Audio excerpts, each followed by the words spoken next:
The Great Fire of Rome was an urban fire that started on the night between 18 and July 19 in the year 64 AD. It caused widespread devastation before being brought under control after 6 days.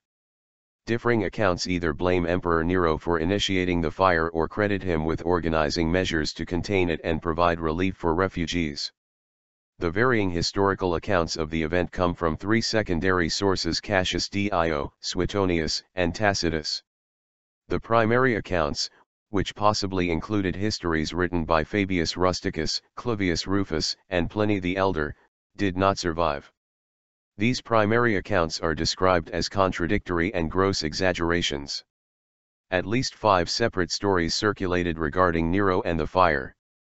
Motivated by a desire to destroy the city, Nero secretly sent out men pretending to be drunk to set fire to the city.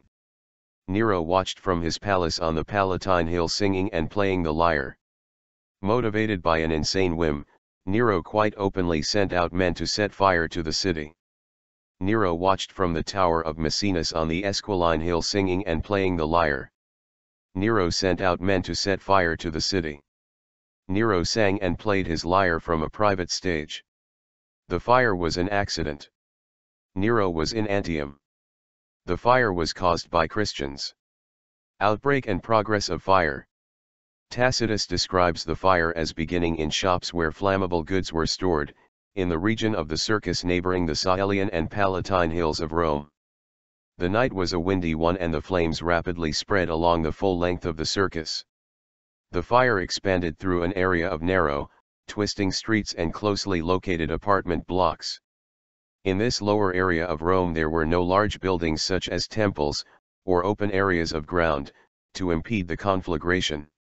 It then spread along the Palatine and Caelian slopes. The population fled first to areas unaffected by the fire and then to the open fields and rural roads outside the city. Looters and arsonists were reported to have spread the flames by throwing torches or, acting in groups, to have hindered measures being made to halt or slow the progress of the flames. Tacitus surmises that some may have acted under orders or that they may simply have wanted to plunder unhindered.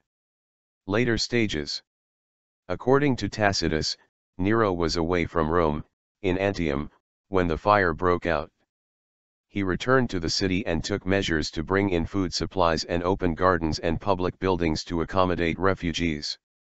After 6 days the organized clearing of built-up areas brought the conflagration to a halt before it reached the Esquiline Hill. There was a further outbreak in the Aemilian district, involving the destruction of temples and arcades but less loss of life. However, the fire was now under control. Of Rome's 14 districts, 3 were completely devastated and only 4 completely escaped damage. Modern scholarship. Modern scholars tend to agree with Tacitus and believe that Nero probably did not cause the fire. It is postulated that the fire had been intentionally started to create room for Nero's Domus Aurea, but the fire started 1 kilometer, (0.6 miles), away from the site where this palace would later be built, on the other side of the Palatine Hill. Moreover, the fire destroyed parts of Nero's own palace, the Domus Transitoria. It seems unlikely that Nero wanted to destroy this palace since he actually salvaged some of the marble decoration and integrated it into the new Domus Aurea. Even the paintings and wall decorations of the new palace were similar to the ones that had been burned.